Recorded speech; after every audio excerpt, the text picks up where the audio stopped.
Hello everyone, this is Kat and welcome back to the channel. And today I wanted to talk about the World War mode in War Thunder and the balance implications because of it. But before that I will just quickly explain how World War mode works.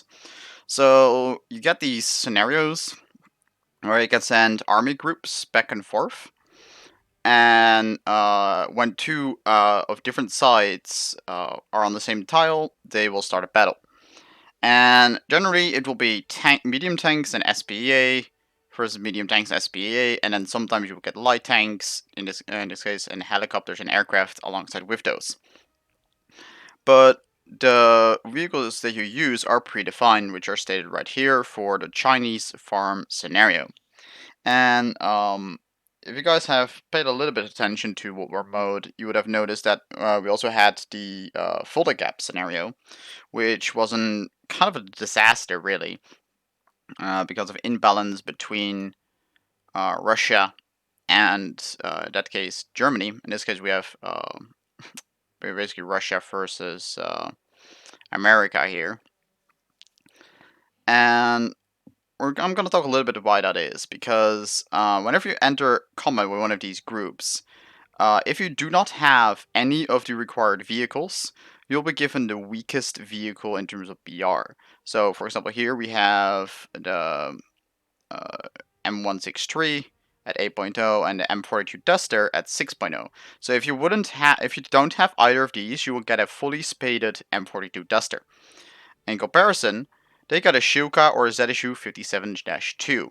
And of course, because Shuka is better than 57-2, any normal players will have access to the 57-2, which is not really an anti-air but more of an anti-tank, but I'm gonna leave that out of the equation for now. But the point here is you're having T-54 1947s versus M48 A1s. If you have any of the better vehicles, of course you can equip those and take those. But for the most part, it's actually going to be the M48 versus the T-54. And if I go and grab the T-54 right here, preview, go to production analysis, and then go to America to grab that M48A1, you're gonna notice these guys get the M431 Heat FS shell, which can basically low pan this tank at any distance. In comparison, if the T-54 faces the M48A1, which is right here, and I'll go to production analysis, go to Russia, and select the 1947 model of this one. The best shell you get is the APCBC with 239mm pen. Like, even the APCR penetrates less than that. And you're gonna notice, okay, we can penetrate the lower front plate, but we cannot really penetrate the upper front plate except for this turret ring and this spot right here. And this is at 500 meters, and even at 100 meters, like, that doesn't change. Upper front plate, still invulnerable. You get a little bit more weak spots, but they're really sporadic and kind of random. You can't really aim for this spot, for example. As you can see, like, there's no real visual indication where you should shoot. So the T-54 will have to shoot right there or hit the lower front plate shot. But note that you can't just shoot at the absolute tip, because this tip is stronger than this point right here. So those are the places that T-54 would be aimed for, while this guy can just low pan the T-54 pretty much any place. Of course, the M48s will have to aim a little bit to make sure they hit a critical component, but that's way less important than actually hitting a specific piece of the armor. And yeah, there comes the balance issues. Of course, if you have the better tanks, you get access to the M60A1 AOS, which probably not actually that many people have grind out for, because you only need 4 vehicles to get to the M1A1, so you probably would have grind out into this street, T95, XM803 into the M1 Abrams, IPM1, to get directly to these, and maybe this tank line to get to the HSTV, and this one to get to the ADATs. But yeah, how many people actually have this big tank? Not many people, to be honest. And like, yes, it has a stabilizer. Yes, it is quite decent, to be honest. Like, protection analysis. Let's just grab the Russian equivalent for this mode, which is going to be the T62.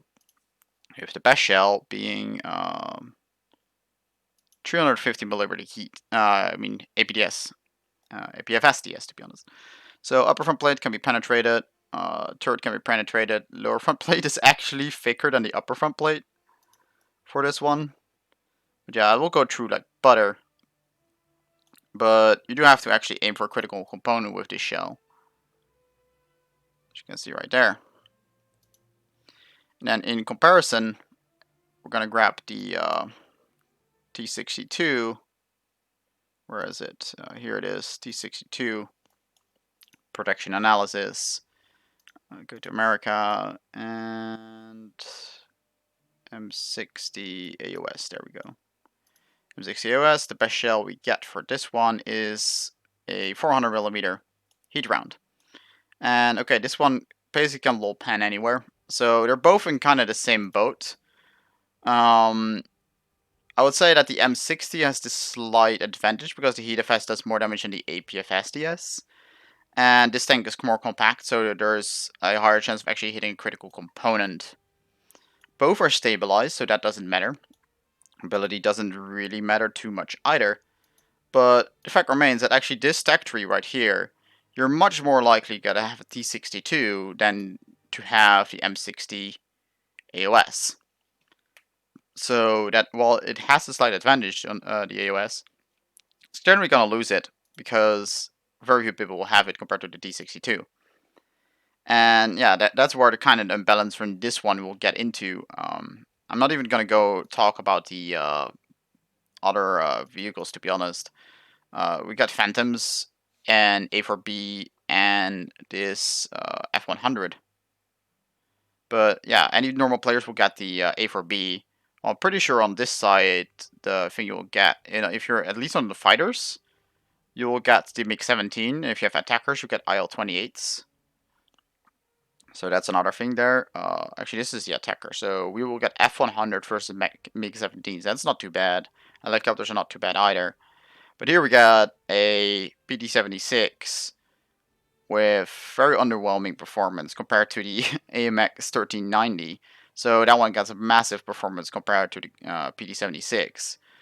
And here you got a Duster, which is not very good. It's a decent AA, and the M163 is very good to take out stuff just like the Shilka. But these guys can basically get an anti-tank vehicle instead of an anti-air as their base spawn, because the other one is weaker than the Shilka. And there Russia gets more issues if there's air to ground. They're not really gonna be able to take those air targets out efficiently. But let's talk a little bit about the Fulda Gap one. Fulda Gap, this one is still debatable which one is better, but Fulda Gap had a real issue.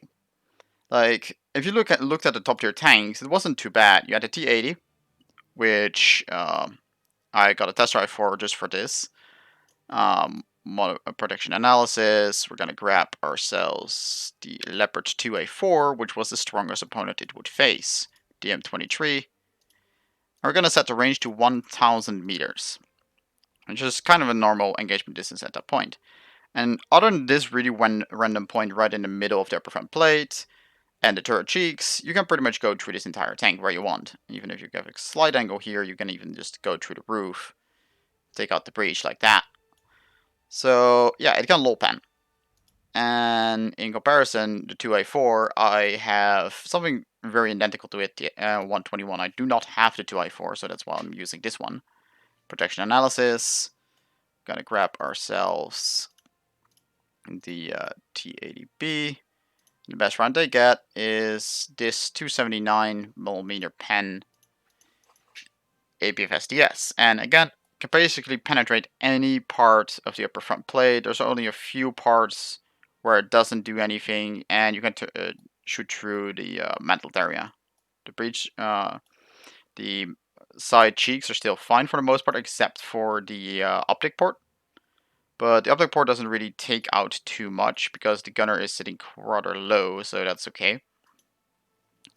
But yeah, those two were balanced. Those were okay. But the big but here is we had Leopard 1s, which are unstabilized tanks with a heat round of 400mm pen, against T55As. Yes, the 400mm pen round will low pen a T55A. And similarly, the T55A will have no issues cutting through the Leopard 1's weak armor.